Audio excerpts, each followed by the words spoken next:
This is AOPA Australia Live.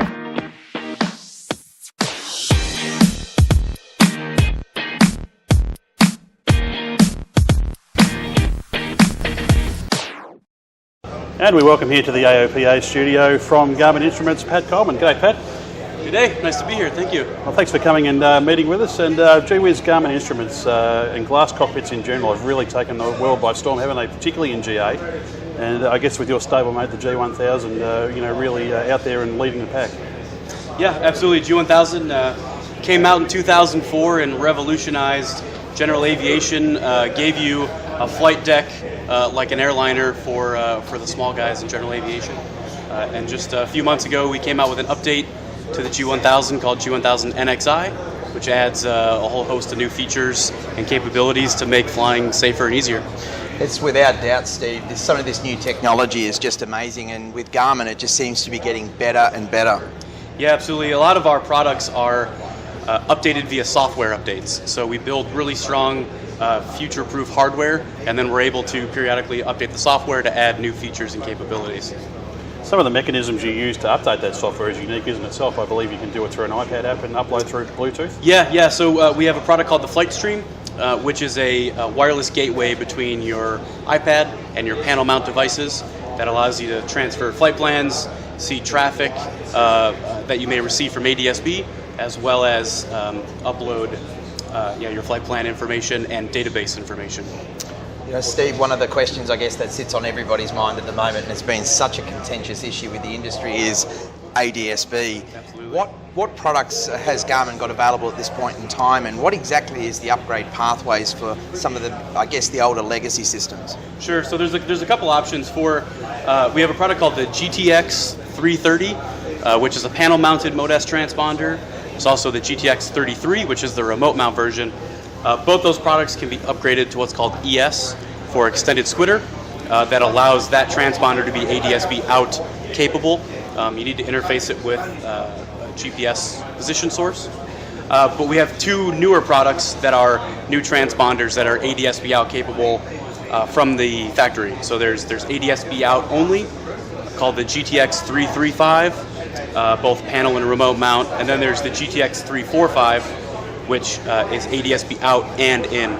And both those transponders have optional integrated WAS GPS position source. So for customers who want to do sort of the minimal, or have the minimal downtime, minimal installation cost, you could buy one product with a built-in ADSB transmitter and GPS position source all in one. How are you seeing the uptake with your experience overseas, and of course with the implementation of ADSB looming here in Australia? How are you seeing that experience? Are people being positive about it? Is it being well received? Yeah, I think it's positive. A lot of the positive comments I get are from people who have gone ahead and done the update and have seen the results of that air-to-air traffic that they receive. We have customers reporting about 40 miles of reception of traffic from other air-to-air traffic. And Australia is really kind of a microcosm of how America is going to transition to ADSB. Very interested to see how it went here. I think the uptake was pretty good, although I don't think quite everyone made it to the mandate. But yeah, should be good as we go forward with more and more people upgrading to ADSB. It's just going to work better for everyone, being able to see more and more traffic. And Pat, that's exactly right. You know, the value of ADSB is once the total aviation community has achieved its, compliance. Sure. Obviously, for our viewers, the ADSB mandate has been a highly contentious issue, and the AOPA has taken a very firm position on this with respect to pushing the government, to a deadline that would provide more time.